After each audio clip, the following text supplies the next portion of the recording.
Seperti apa peluang Garuda Muda melawan tim Uzbekistan malam ini di Stadion Abdullah bin Khalifa? Dan kita akan kupas bersama dengan pengamat sepak bola Anton Sanjoyo dan juga kita undang pendukung sepak bola selebritas Bung Riko Ceper. Selamat petang Bung Joy, Bung Riko Cepero, selamat petang. Ya, selamat petang, selamat sore. Nah ini Bung Joy, ini laga yang dinanti, semifinal laga yang dinanti. Bukan lawan kaleng-kaleng, tangguh, tak pernah kalah. Clean sheet, Bung Joy. Bagaimana Anda melihat peluang timnas U23? Ya, hampir semua saya kira semua pendukung Indonesia overlook ya terhadap Uzbekistan. Padahal Uzbekistan ini kan juara pada 2018. Mereka runner up pada 2022. Jadi ini ya kalau Anda bilang bukan kaleng-kaleng ya betul. Karena ini adalah negara ex Uni Soviet yang kita tahu sendiri bahwa sejak zaman Uni Soviet dan sekarang mereka sudah berpisah.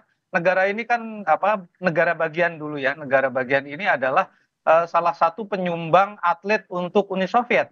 Atlet-atlet kelas dunia Uni Soviet ini banyak datang dari Uzbekistan. Jadi kita agak overlook tuh. Saya sendiri loh Uzbekistan ternyata oke ya. Pas saya lihat statistiknya gile. Dia main 4 kali nggak pernah kebobolan, menang selalu bikin gol gitu ya. 12 gol kalau tidak salah 12 gol sejauh ini tanpa pernah kebobolan. Dan saya lihat rosternya, oh ternyata mereka banyak sekali, ada 12 kalau nggak salah, bukan banyak sekali, ada 12 pemain yang sudah berpengalaman di level senior. Tapi saya lihat rosternya Indonesia juga ada 14 ternyata yang rosternya saya lihat sudah sudah memperkuat senior gitu ya. Kalau timnas itu ya senior. Nah, saya lihat lagi oh ternyata menit bermainnya ini saya datanya dapat dari kawan yang saya kira wah ini data yang luar biasa karena 14 pemain senior di Indonesia, ada 12 pemain senior di Uzbekistan. Ini adalah pertemuan dua tim senior. Title-nya aja U23 gitu loh ya. Yang satu 12 pemain, yang satu 14 pemain. Tapi statistiknya Indonesia lebih unggul loh ya. Ada 4 pemain yang cap-nya udah lebih dari 20 gitu loh ya. Bahkan Pratama Arhan itu cap-nya 40 kalau nggak salah. Oke, ini labelnya aja U23, tapi yang mengisi adalah pemain yang sudah pentas di level senior. Tapi sebelum bahas lebih dalam soal itu, Bung Joy, saya ingin ke Bung Riko. Bung Riko, bagaimana Anda melihat perjuangan timnas U23 hingga saat ini? Dulu kita kolamnya ASEAN loh Bung, sekarang Asia. Makanya saya juga nggak habis pikir, saya setiap lihat ada Bagan, terutama udah semifinal ini ya Bagan. Ini nggak percaya soalnya ini Indonesia nih, ini Asia loh ya. Jadi di antara 4 semifinalis Indonesia, selain Indonesia, Uzbek, ada Jepang, ada Irak. Ini tim-tim memang langganan. Ditambah dulu ada misalnya Korea Selatan, Cina, Iran. Itu kan raksasa Asia. Tiba-tiba nyempil peringkat 134, seolah anak bawang Indonesia yang dikepung oleh peringkat-peringkat paling jelek Uzbek. 4 semifinalis ini. Uzbekistan peringkat 64 mungkin. Indonesia 134. Tapi jadi PD-nya ketika kemarin kita ngegebuk mulangin Korea, peringkat 23 aja kita bisa kok. Ya, Jepang tertinggi 17 Asia peringkatnya. Tapi ini siapa nih anak bawang 134 masuk menyeruak di antara 4 tim semifinalis. Wah ini kalau oke lah orang tuh Australia menang 1-0 penyisihan grup. Kebetulan. Kemudian Jordania. Saya duga draw aja udah bagus, lolos runner up dampingin Qatar. Dihajar 4-1 Jordania. Ketemu Korea Selatan sempat leading ya, kemudian sama adu penalti. Sempat Arkan juga gagal. Mentalnya ada, gue bilang, wah nggak kaleng-kaleng nih, gue bilang gitu. Salut lah pokoknya tim asuhan Sintayong ini.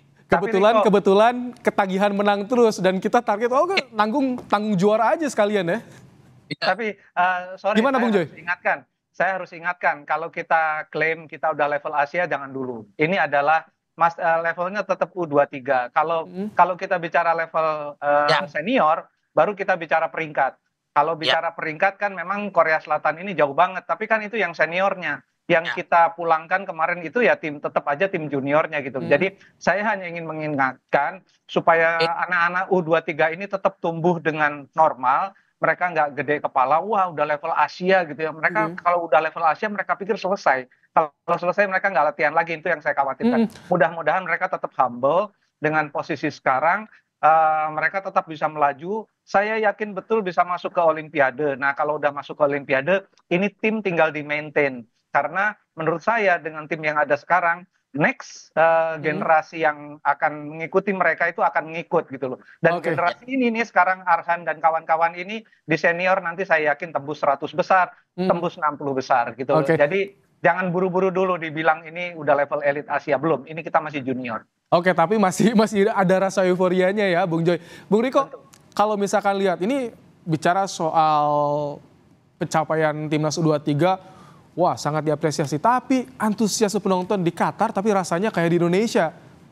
Ya, betul Gimana? kan. Stadion yang berkapasitas cukup besar juga sebenarnya stadion Abdullah bin Khalifa ini ya. Tapi kita juga udah sold out.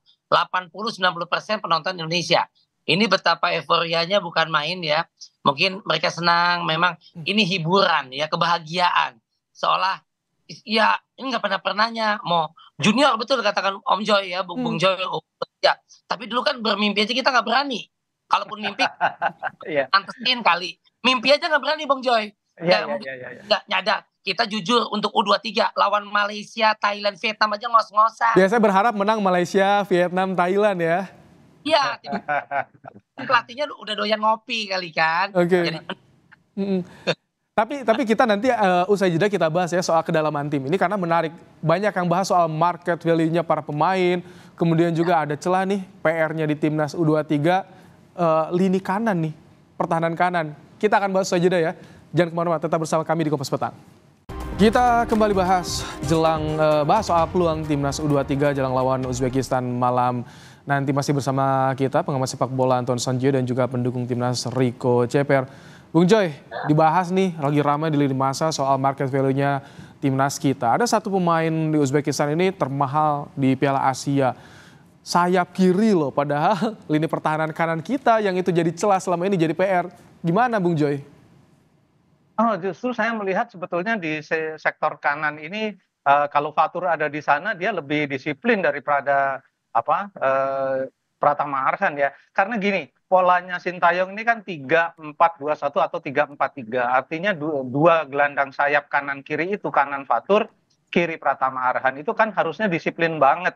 Yang nggak disiplin tuh menurut saya justru Pratama. Tapi kan Pratama ini kan memang determinasinya nyerang gitu loh. Nah kalau determinasi nyerang ketika Indonesia dapat bola itu peluangnya cukup banyak diambil dari sektor kiri. Tapi Fatur nggak terlalu banyak ninggalin perimeternya gitu loh, siapapun di situ gitu loh. Nah jadi rasanya sih kalau mau dibilang sektor kanan, kalau kebobolan lawan Korea di last minute ya waktu itu kan itu sebetulnya memang di perimeternya Fatur. Tapi menurut saya itu bukan kesalahan lah, karena dua pemain dari Korea itu bisa intercept bola di tengah. Lalu kemudian tiba-tiba mereka berada di sekitar perimeternya Ferrari dan Fatur gitu. Jadi itu memang menurut saya itu gol yang bagus ya. Artinya bukan kesalahan dari back atau dari center back atau dari gelandang yang harusnya bertahan gitu loh. Justru saya melihat Pratama Arhan ini terlalu ofensif. Dia kadang-kadang kalau udah menit 80 gitu kadang-kadang baliknya suka telat. Itu aja sebetulnya kelemahannya. Catatannya ya. Yang lain menurut saya Indonesia hanya butuh perhatian khusus pada bola-bola mati. Itu yang selalu jadi masalah. Garuda Muda menyala optimistis, itu kata yang keluar dari para pendukung suara mereka. Anda melihat ini gimana sampai di daerah nobar digerakkan semua nonton bareng. Ini rasa-rasanya belum pernah seperti ini sebelumnya, Bu Riko ya? Untuk betul, timnas. ini optimisme, euforia masyarakat, tapi hati-hati belum selesai, satu langkah lagi kan gitu, atau dua langkah kita nggak tahu. Tapi ini memang serentak di Indonesia, bahkan di Qatar pun kan tiket sold out, pendukung kita sama-sama. Ini kayak bagai tetes air di gurun pasir gitu, walaupun sekali lagi labelnya U23 gitu. Jadi oase ya? Bermimpi. Iya, kita kan SEA Games kemarin setelah pacaklik sekian puluh tahun, Indra Safri dan teman-teman coach baru dapat lagi SEA Games gitu ya, Asia Tenggara. Kemudian ini tingkat Asia, walaupun level sekali lagi U23 gitu. Sekali lagi kejutan banget, walaupun wah ada Ivar Jerner lah, mau dibilang Justin Hubner kayak siapapun, ya Nathan kayak Struik, apapun itu namanya, ya udah merah putih, semoga Garuda tetap terbang tinggi gitu. Tapi tanpa Struik optimis nih, Bu Riko? Kalau saya pribadi menilai Struik ini pandai membuka ruang Bang. Jadi lari kemana-mana membuka, jadi mengasih kesempatan untuk Marcelino atau Witan untuk nusuk. Dibanding Sananta yang lebih stay di situ, cuman nggak ada masalah, bisa main false nine atau Sananta yang didorong. Dibanding Hoki Caraka, lebih saya kalau saya lebih pilih Sananta, tapi apapun itu STY lebih tahu kan sebagai pelatihnya. Tapi kalau pendapatnya Bung Joy gimana nih kalau soal pengganti Struijk, bisa false nine tanpa striker atau gimana Bung Joy kira-kira nih? Iya, memang Indonesia kehilangan besar ya. Rafael Struijk kan memang 3 pertandingan nggak bisa bikin gol, tapi dia kan gerakannya liar banget itu. Agak sulit dijaga sama bek lawan. Jadi dia buka peluang. Dia juga buka satu peluang gol kan ketika dia di tackle dan di kotak penalti dan jadi 1 gol gitu. Nah, baru setelah dia lawan Korea bikin gol cantik-cantik lagi. Sayang dia nggak bisa main. Nah, ini persoalannya apakah Ramadan Sananta bisa seperti itu? Ramadan Sananta kan lebih, ya seperti Riko bilang tadi, dia lebih dia lebih target man. Dia kurang bisa nyari bola ke tengah gitu loh. Hoki Caraka saya lihat 2 penampilan pertamanya menurut saya tidak terlalu oke, tapi oke lah dia sebagai cadangan. Tapi Sananta yang lebih berpengalaman saya rasa harusnya dia dimainkan sejak awal karena bagaimanapun dengan pengalamannya dia bisa dapat solusi lah di depan. Tapi memang kehilangan Struijk itu betul-betul kehilangan besar. Karena ini pemain yang sulit dibaca oleh bek lawan, dan mudah-mudahan Sananta bisa membuka ruang juga bagi Marcelino, bagi Witan, bagi siapapun yang ditaruh oleh Sintayong di lini depan.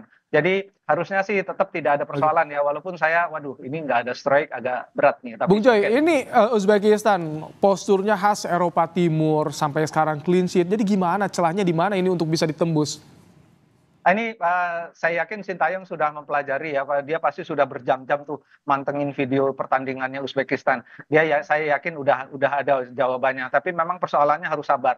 Apakah ketika Jepang menghadapi Korsel juga kan susah nembus kan, nggak bisa bikin gol padahal dihajar habis-habisan. Nah ini kemungkinan besar juga begitu, asal ya, jangan kena counter attack aja. Nah ini harus dijaga antara kedalamannya Indonesia terutama dalam bertahan, dalam menyerang. Tapi saya yakin formasi 3-4-2-1 akan diambil oleh Sintayong dan Indonesia akan main ofensif. Karena Uzbekistan tidak terlalu ofensif, tapi mereka betul-betul jago di lini tengah ya. Mereka jago melakukan intercept di lini tengah, itu yang berbahaya. Karena postur mereka juga menunjang, mereka clean betul. So far sejauh ini mereka cuma dapat 2 kartu kuning, bayangin. Tapi tacklingnya banyak banget, interceptnya banyak banget. Nah ini harus diwaspadai oleh Indonesia. Baik, Bu Riko, prediksi skor berapa nih untuk nanti malam, Bu Riko? Ya, 2-1. 1-0 untuk Indonesia lah. Betul kata kalau Bung Joy bilang tadi, di waktu lihat Arab Saudi lawan Uzbekistan, Arab Saudi malah lebih ngurung kalau menurut saya, lebih full kayak Korea, speednya, power. Tapi si main tempo, main ritme, si Uzbekistan itu cukup bagus, penguasaan bola cukup bagus. Dan kalau saya pribadi mungkin nggak tahu kalau yang kita komunitas lebih main bola, benci banget nih ketemu Uzbekistan. Kenapa? Dengan raihan 12 berbanding gol tadi agregatnya, artinya depannya menakutkan, belakangnya kuat. Ini di mana lagi istilahnya? Istilahnya gimana nih? Depannya galak tuh, gigitnya tajam, belakangnya juga kokoh. Ini ya PR lah. Buat saya yakin STY juga punya diacak-acak mudah-mudahan sama Marcelino, Witan dan teman-teman, sehingga kita bisa bawa pulang 2-1 dan kita lolos ke Paris, Prancis. Itu yang kita tunggu, kita doakan. Bung Joy, prediksi Anda bagaimana? Apakah soal skenario adu penalti harus juga disiapkan lagi nih? Udah pasti kalau itu. Dan prediksi saya 1-0 untuk Indonesia. Selalu saya prediksi 1-0, Indonesia lolos terus tuh. Jadi mudah-mudahan. Beberapa kali Kompas TV juga prediksi 1-0 lolos. Artinya tapi ternyata lolos juga gitu loh. Untuk malam ini kita semua seluruh Indonesia mendoakan untuk kemenangan Timnas U23. Semoga dapat kabar gembira, bisa ke final, bonusnya lolos ke Olimpiade Paris 2024. Terima kasih Bung Joy, Bung Riko Ceper, terima kasih telah meluangkan waktu di Kompas Petang sore hari ini.